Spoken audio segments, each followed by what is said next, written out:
Welcome back to my channel. कैसे हो आप? आई होप आप सब स्वस्थ होंगे और मस्त होंगे और मेरी वीडियोस देख रहे होंगे।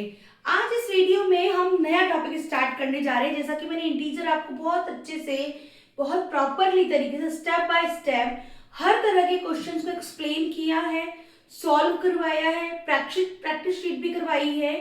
अब हम आते हैं क्लास 8 के एक टॉपिक पे, दैट इज फैक्टराइजेशन। मैंने आपको लीनियर इक्वेशंस, लीनियर एक्सप्रेशंस के बारे में थोड़ा बहुत पहले क्लासेस ली हुई हैं। अब मैं नई जो वीडियोस बनाने जाऊंगी वो है क्लास 8 के लिए, दैट इज फैक्टराइजेशन।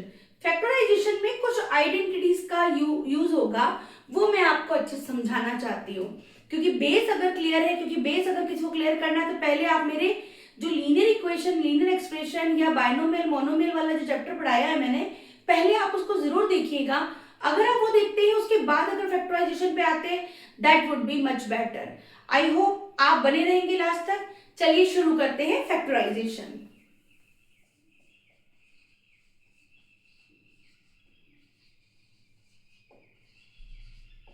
फैक्टराइजेशन की एक पहली जो आइडेंटिटी है वो है a प्लस बी का whole square. That means a plus B whole square. ये आइडेंटिटी आपकी बहुत जगह काम आएगी और इसको जब हम ओपन करते हैं, that would be a square plus 2ab plus b square. Second one is a minus b raise to the power 2 is equals to a square minus 2ab plus b square. Third one is a square minus b square, that is a plus b and a minus b. यहाँ पर अपने पास में तीन identities हैं और तीनों identities के लिए हमारे पास में सॉल्यूशन है। a plus B, a minus B और a square minus B square. आपको तीन टर्म याद रखनी है जिसमें आपको जो है पहले a प्लस बी का whole square, first one identity. Second one is a minus B का whole square. Third one is a square minus B का होल स्क्वायर। तीनों ही आपको आइडेंटिटीज याद रखनी है फॉर 8th क्लास। अगर आप 8th क्लास में पढ़ रहे हैं दैट मीन्स ये आपको आनी चाहिए। पहले identity a plus B raise to whole square.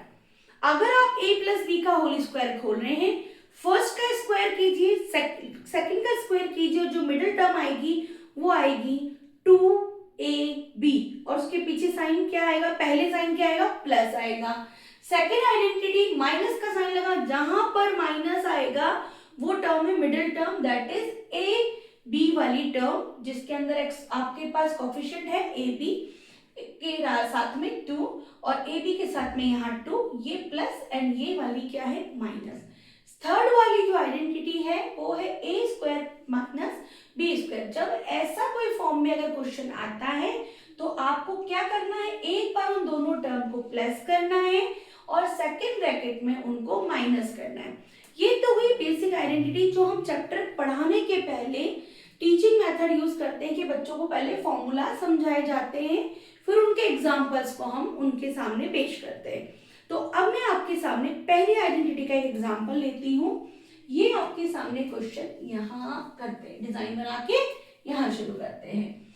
Let's say x minus 2 का होल स्क्वायर, या प्लस कर देते हैं फर्स्ट, ये फर्स्ट क्वेश्चन।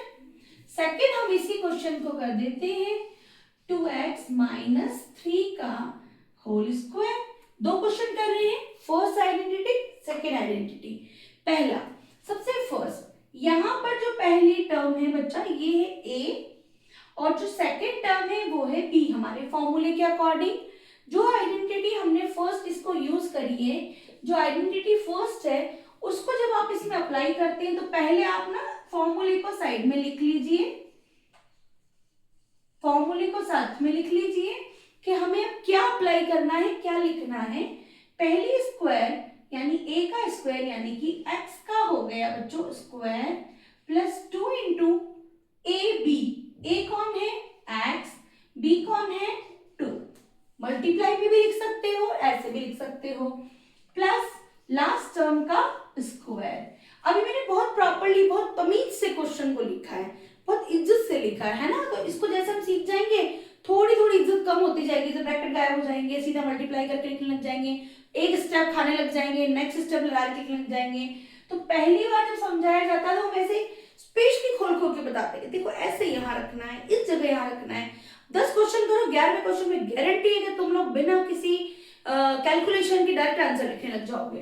देखिए x की पावर 2 दैट मीन्स क्या आ गया, एक्स स्क्वायर प्लस, अब यहाँ देखिए इस एक्सप्रेशन में आपको क्या करना है, 2 को 2 से मल्टीप्लाई, क्योंकि बिकॉज ये पूरी एक टर्म है और पूरी एक टर्म के अंदर जितने भी आपके पास नंबर्स हैं पहले आप उनको मल्टीप्लाई कीजिए, दैट इज 2 इंटू 2 4।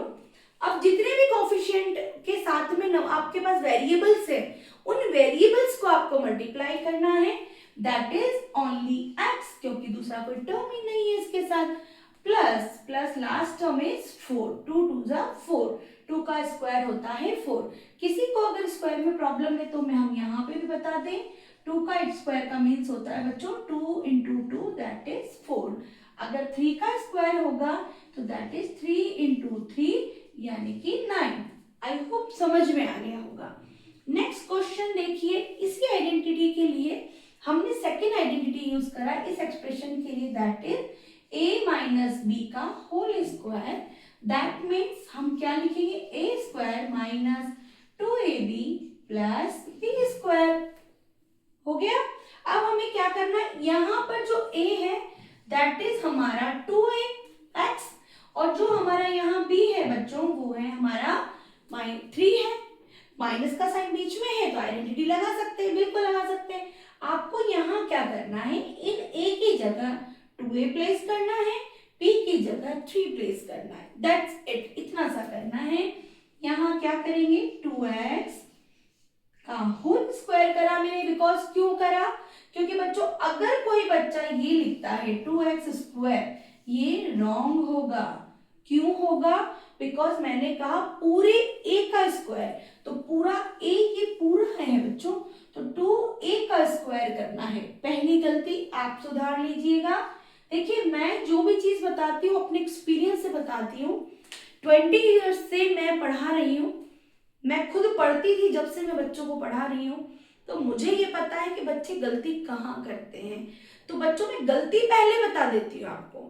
अगर आपको ये बता दिया जाए कि यहाँ खड्डा है तो वहां कूदना नहीं होता, अगर आपको बता दिया गया तो आपको साइड में से निकलना होता है। तो गलतियां आपको पहले बता दी जा रही हैं क्योंकि टीचर को ये बात अच्छी तरह पता है कि मेरा बच्चा क्या कर सकता है, तो क्या क्या मिस्टेक आप कर सकते हो, I knew it very well.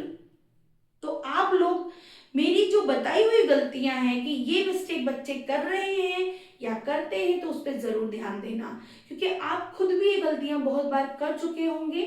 अब तो बिल्कुल एंड मोमेंट आ गया है तो बहुत ज्यादा मेहनत की जरूरत है, बहुत मुश्किल हो जाएगी आपके साथ में अगर ये गलतियां करोगे तो।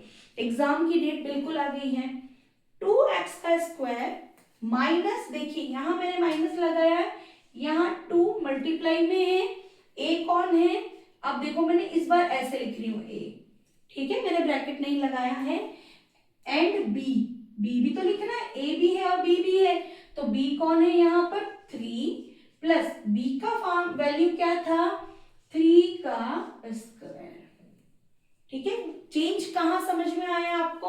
अब देखिए इसमें 2 का भी स्क्वायर होगा और x का भी स्क्वायर होगा, 2 का स्क्वायर करा जाए तो क्या आएगा 4 और x का स्क्वायर किया जाए तो x स्क्वायर माइनस यहाँ पर नंबर नंबर नंबर मल्टीप्लाई होंगे, 3 2 जा 6, 6 2 जा 12, तो ये हो गया 12, वेरिएबल कोई नहीं है ओनली x है, प्लस 3 3 जा 9।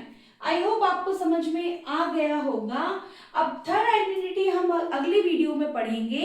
आप जब तक बने रहिए, वीडियोस की सीरीज को पूरा देखिए, बिकॉज एंड मोमेंट पर हम काम कर रहे हैं और आपके लिए सिर्फ यही हेल्प करेगा कि आप जब फैक्टराइजेशन पढ़ने के लिए बैठोगे ना तो सब उलझुल दिखेगा, बहुत हार्ड लगता है बच्चों को। मैंने बहुत बच्चों के साथ एक्सपीरियंस किया है कि स्कूल में पढ़ाने के बाद भी बच्चे ये कहते हैं क्लास में कि हमें समझ में नहीं आया, सर ने पता नहीं कहाँ एक्स लिख दिया कहाँ वाई लिख दिया, बच्चे बहुत कंफ्यूज हो जाते हैं।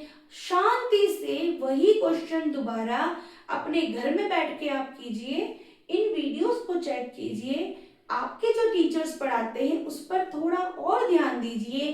अपने रिवीजन क्वेश्चन में आप रिवीजन की प्रैक्टिस में आप वापस क्वेश्चन पूछिए और कोई डाउट है तो कमेंट सेक्शन में जरूर लिखिए। Thank you so much. Bye bye.